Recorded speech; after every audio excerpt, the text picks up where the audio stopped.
គុណព្រះអង្គជាប្រជាវតិកាព្រះសំព្រមទាំងប្រជាពុទ្ធបរិស័ទជាច្រើនមកមកបានឯកភាពជាមនុស្សមួយរៀបចំជាក្បួនដង្ហែព្រះត្រៃបិដក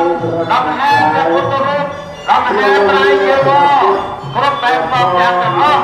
កំពុងតែប្រតិបត្តិបីជូនព្រះវិហារទៅតាមជំនឿទម្លាប់ប្រពៃណីនៃការពុទ្ធសាសនាហើយហេតុនេះដោយអំណាចរបស់ព្រះពុទ្ធទាំងឡាយដែលការទៀបមកអំពីបតីទុកជាប្រធានក្រានមារបស់ប្រទេសកម្ពុជាព្រះកាវតិកាព្រះអង្គជាព្រះគ្រប់គ្រប់ប្រជាពុទ្ធបរិស័ទបានទូលរបស់ព្រះអង្គជាថ្ងៃដែលខ្ញុំចង់ទៅដល់ទៅរកផងបានទាំងអស់នេះហើយព្រះទេខ្ញុំខកព្រះវិញ្ញាណក្ខន្ធរបស់ព្រះអ្នកជាព្រះបុត្រព្រះអង្គជាព្រះកាវតិកាព្រះអង្គចូលមកព្រះកាវប្រជាគណៈកម្មការចំណោះផ្ដោតប្រកាសថាអត់ជាចំណោះមកគូអត់ជាចំណោះមកទីនេះហើយបានមើលមរណភាពទៅកាន់លោករបស់ហើយនោះយើងខ្ញុំគោរពអញ្ជើញព្រះវិញ្ញាណក្ខន្ធរបស់ព្រះអ្នកជាព្រះបុត្រព្រះអង្គជាព្រះកាវតិកាគ្រប់ចំណោះមក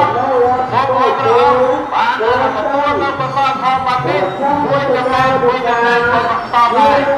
មួយចំណែកទៀតក៏ទៅប្រទេសជូនចំពោះកម្មការវិញចំយ៉ាងណារបស់ប្រជាពលរដ្ឋបរិស័ទបានទទួលប្រោសពីថ្ងៃដែលបានបានបានតែខាងរបស់លោកអពុទ្ធយូរក្តីខាត់បដោយបងអើយនៅតាមជាពលរដ្ឋវិញទាំងអស់នោះបានទទួលនៅប្រសាទផងបាត់នេះមួយចំណែកបន្តដែរមួយចំណែកទៀតអត់ទៅប្រទេសជូនចំពោះពេលនេះក៏មកវិញតែតែខាត់មកដល់សោកគ្រប់គ្រប់នេះគុំតែតាមកំណត់របស់ទីពីផែនខាងวันបត់ផ្នែកសក្ការៈមហាពុទ្ធព្រះអង្គព្រះទាំងនេះព្រះសារីនិកទៀតតាមព្រៃហើយអវតតតបរវត្តរីបរហតព្រៃពុទ្ធព្រៃធំព្រៃបាត់ជារបស់អពុទ្ធជ្រៅជ្រឡោអត់មានទៅបាត់ពួរបាត់ប្រាហោមានទីថាតាមបានមកហើយមកដល់នៅក្បាលហើយតែមានអំណាចគ្រប់គ្រងសង្គមនេះទៅដល់នៅព្រះអង្គសូត្រដែលជាអធិបតីនៃពុទ្ធទេវតាបានប្រោសបានទទួលដំណឹងនេះហើយពួកគេបានថែរក្សាដែលជាពុទ្ធព្រះអង្គជាព្រះកាវតិកាតំបន់គ្រប់អង្គប្រជាពុទ្ធបរិស័ទបានទទួលប្រោសជាថ្ងៃមកបានបន្តសម្រាប់เป็นគុណនៃចម្រើនយ៉ាងនេះបាទមកបានទទួលយកអរតកបារមីរបស់ព្រះសម្មាសម្ពុទ្ធពុទ្ធសាសនា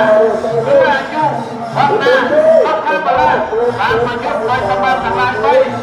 សម្បត្តិមនុស្សមកបន្តនៅឲ្យអង្គព្រះសីហាសម្បត្តិទេវតាមកបន្តព្រះសមធានសម្បត្តិអវតៈអរមសុខគឺប្រានិព្វានគ្រប់ភាពគ្រប់កណ្ដាលតសូមគោរពអញ្ជើញអនុមោទនាសូមគោរពអញ្ជើញអនុមោទនាសូមគោរពអញ្ជើញអនុមោទនាdia pun barisan kepada dia pun tahu dia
Hãy subscribe cho kênh Ghiền Mì Gõ để không bỏ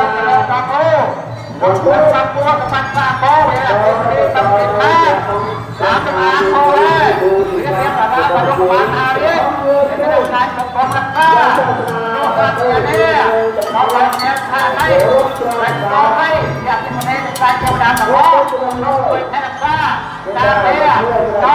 ดอกดาวแม่ดอกดาวนะครับเป็นจะเป็นคนรับการปกครอง